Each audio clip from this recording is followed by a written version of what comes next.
Hey everybody, I'm currently in Austin for my internship for my degree, so hopefully there'll be no interruptions and that I can get through this without pronouncing too many words wrong. But today I'm going to be covering the impact that the Narnia series had on me. I hadn't really read any of these books prior to this class, so I was really happy to get to experience all of these for the very first time while I was taking this class. It definitely provided me a very interesting experience. So my favorite book out of all of these was definitely The Lion, the Witch, and the Wardrobe. I just think this book is such a classic. It draws you into the land of Narnia. And since it's the first book, I just really felt like the newness of the plot and like the newness of the creatures and everything just made it that much more appealing for me. This is the story I definitely grew up knowing most. I was first introduced to it by the movies. When I was younger, I loved watching them. And then I finally read the book while taking this class. It's definitely an interesting story, but it just drew me in, that and the magical creatures. It allowed me to experience it like all over again in the form of a book. I also remember seeing the scene of Aslan's sacrifice, which kind of scarred me as a little kid. It was very intense, and the creatures that were portrayed were just like kind of scary for me, but it left a really like big impression on me, and like I still like am able to think about it to this day. So yeah, I was really scared of the creatures, but then the imagery of Aslan's decision to save Edmund, it's just been something I've continued to come back to as I've grown in my relationship with Christ. It was definitely not something that I understood like right off the bat. I just remember honestly watching it and being terrified of the creatures that they showed and the witch. But then my parents like sat down with me and explained to me kind of like what was happening in the scene and how it parallels. And it just kind of clicked with me because I was then able to see like the imagery and it literally has like changed how I see everything. And it's been a lasting image, and it's caused me to just change my perspective completely as I read the Gospels and the Bible and, read about Jesus' story. I just think this impact is one of the main reasons why it will always make it one of my favorite books. So let's talk about the eschatology of the last battle. The last battle did not exactly cover all of the prophesied things found in Revelation. There was no rapture or reference to the 1,000-year reign or any of the horns or bowls being poured out. So it was missing a lot there.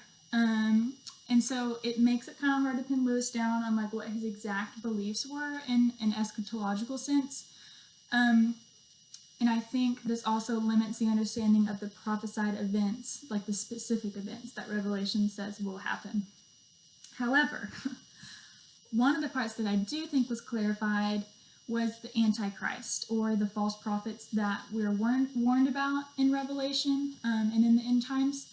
You can see this in the character that Puzzle plays, who's led by Shift. And they do this really silly thing of finding a lion skin and wearing it to portray themselves as Aslan and get people to do whatever they wanted to.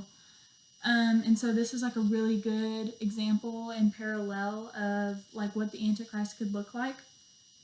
And so I think C.S. Lewis did a really good job here, and also just kind of showing us like what a false prophet could look like and how it could be really convincing to us.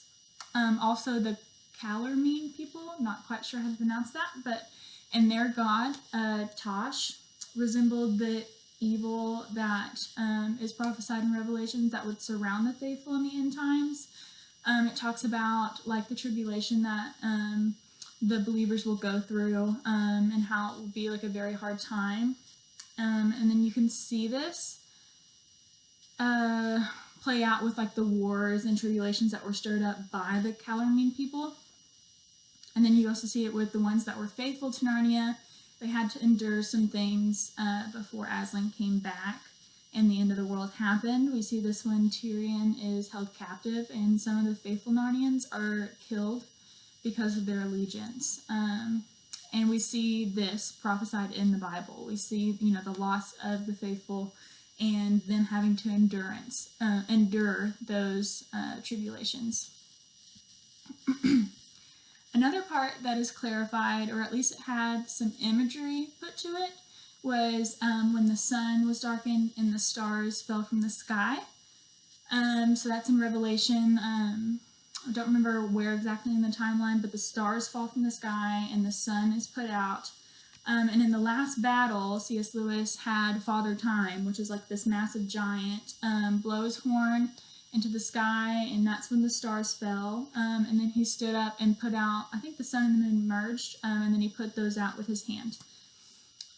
This reference to Father Time, there's not really anything like that in the Bible. It does say very soon after, referencing the stars will fall and the sun will be put out, that the Son of Man will show in the sky, but I don't think that Father Time is resembling that in any way. I just think that's how C.S. Lewis made it happen. But at least in this section, we do get the imagery of the sun and the stars, and it's kind of like showing the beginning, or like showing that, all right, things really are ending. Things that have been established for so long are ending. So these interpretations found in the book can be very helpful to the reader to give imagery to what may happen in the end times, but it does not include a whole lot of like the specific revelation prophecy that we are given in the Bible. This may be because eschatology can be a very touchy subject, and there is quite a bit of controversy over it. So maybe C.S. Lewis on purpose just didn't maybe establish like a very clear like biblical outline to not cause it to be a hindrance to believers who believed other things when they read this book. I couldn't find anything that said that he did that specifically, but that's kind of how I took it. So speaking of other aspects of the Chronicles of Narnia that can be beneficial to modern Christians, something I think is very important to the 21st century Christian is getting to see the many sides or characteristics of Aslan that get to parallel with the God that we serve. Throughout the series, we see Aslan take on many roles to meet the people of Narnia's needs. Aslan always acted as a provider. In many ways, he provided the tools and means that characters would need to accomplish the journey that they had been set on. Aslan also is very compassionate. We see this when he comforted Lucy and Susan after that very traumatic scene of the sacrifice. Like, I experienced the trauma. I needed the comfort. But he also did that for Lucy and Susan.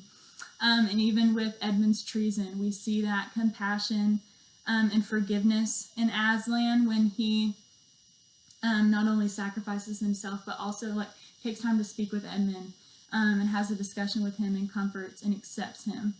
The soft side of Aslan, however, does not like limit his character to only that, just like our God.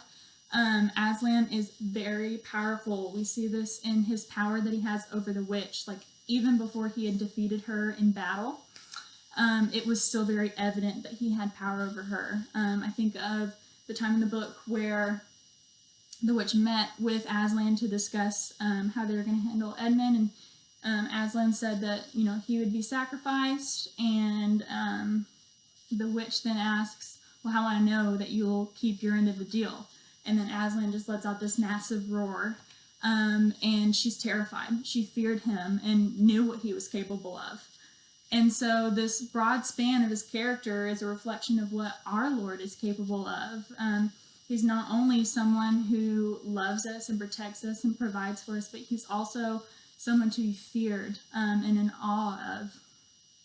So this is important for modern Christians to take away, because I feel like today the gospel is being very limited to just a feel-good story. We're not only loved by God and protected and cared for, but we also have a relationship with him where we are to fear him. That's part of our worship. His word in the Bible reveals to us his power and what he's capable of and his character, and that it's all worthy of awe.